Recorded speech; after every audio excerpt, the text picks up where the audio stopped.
नमस्कार विद्यार्थियों, आप सभी का मेरे YouTube चैनल पर बहुत बहुत स्वागत है। आज हम देखेंगे 6 जनवरी 2026 के महत्वपूर्ण करंट अफेयर जो आगे आने वाली प्रतियोगी परीक्षाओं के लिए बहुत ही उपयोगी है, इसलिए वीडियो को अंत तक अवश्य देखें। चलिए शुरू करते हैं आज का करंट अफेयर्स। बुल्गारिया ने अपनाई यूरो मुद्रा। 1 जनवरी 2026 से बुल्गारिया ने आधिकारिक रूप से यूरो मुद्रा अपना ली है।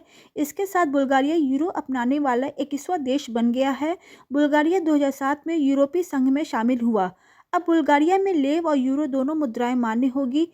इससे पहले 2023 में क्रोएशिया 20वां देश बना था। गिनी देश के नए राष्ट्रपति अब ममाडी डोम्बोया हैं। गिनी में 2021 के सैन्य तख्ता पलट के बाद से देश का नेतृत्व कर रहे सैन्य नेता ममाडी डोम्बोया ने राष्ट्रपति चुनाव जीता।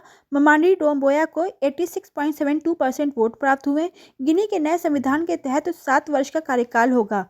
गिनी पश्चिमी अफ्रीका का एक तटीय देश है जिसकी राजधानी क्रोनाकी है और मुद्रा गिनियन फ्रैंक है। 52वां G7 शिखर सम्मेलन 2026 की मेजबानी फ्रांस करेगा, जो फ्रांस के एवियन लेस बेंस के रिजॉर्ट शहर में आयोजित होगा, जिसकी तिथि 14 से 16 जून 2026 के बीच में होगी। इसकी मेजबानी फ्रांस के राष्ट्रपति इमैनुअल मैक्रोन द्वारा होगी।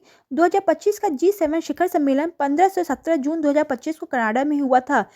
यूरोपीय संघ ने 1 जनवरी 2026 से दुनिया का पहला कार्बन टैक्स लागू किया, जिसका प्रमुख उद्देश्य है कार्बन उत्सर्जन को कम करना, ग्रीन और स्वच्छ उत्पादन को बढ़ावा देना, प्रदूषण फैलाने वाले उत्पादों पर नियंत्रण।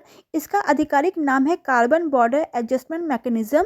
एयर मार्शल नागेश कपूर को भारतीय वायुसेना का नया उप प्रमुख नियुक्त किया गया है। उन्होंने एयर मार्शल नमितेश्वर तिवारी का स्थान लिया है। भारतीय वायुसेना की स्थापना 8 अक्टूबर 1932 को हुई थी। इसका मुख्यालय नई दिल्ली में है। वर्तमान वायुसेना प्रमुख इस समय एयर मार्शल अमरप्रीत सिंह है।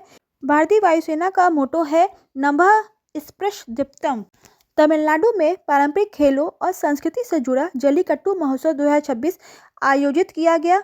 इसका आयोजन स्थल गांव है थाचन-कुरिची गांव, जिला पुडुकोट्टई। यह उत्सव पोंगल पर्व से जुड़ा होता है। इसमें सांडों को नियंत्रित करने का पारंपरिक खेल खेला जाता है। इसी समय तमिलनाडु में थाई पूसम त्योहार भी मनाया जाता है। असम भारत का पहला राज्य बन गया है जिसने 8वें राज्य वेतन आयोग के गठन की घोषणा की। आयोग के अध्यक्ष है पूर्व मुख्य सचिव सुभाष दास। वेतन आयोग कर्मचारियों के वेतन, भत्ते और पेंशन में सुधार करता है। 7वें वेतन आयोग की अवधि 1 जनवरी 2026 को समाप्ति हो गई है। कैमूर वन्य जीव अभयारण्य को बिहार का दूसरा टाइगर रिजर्व बनाया गया है।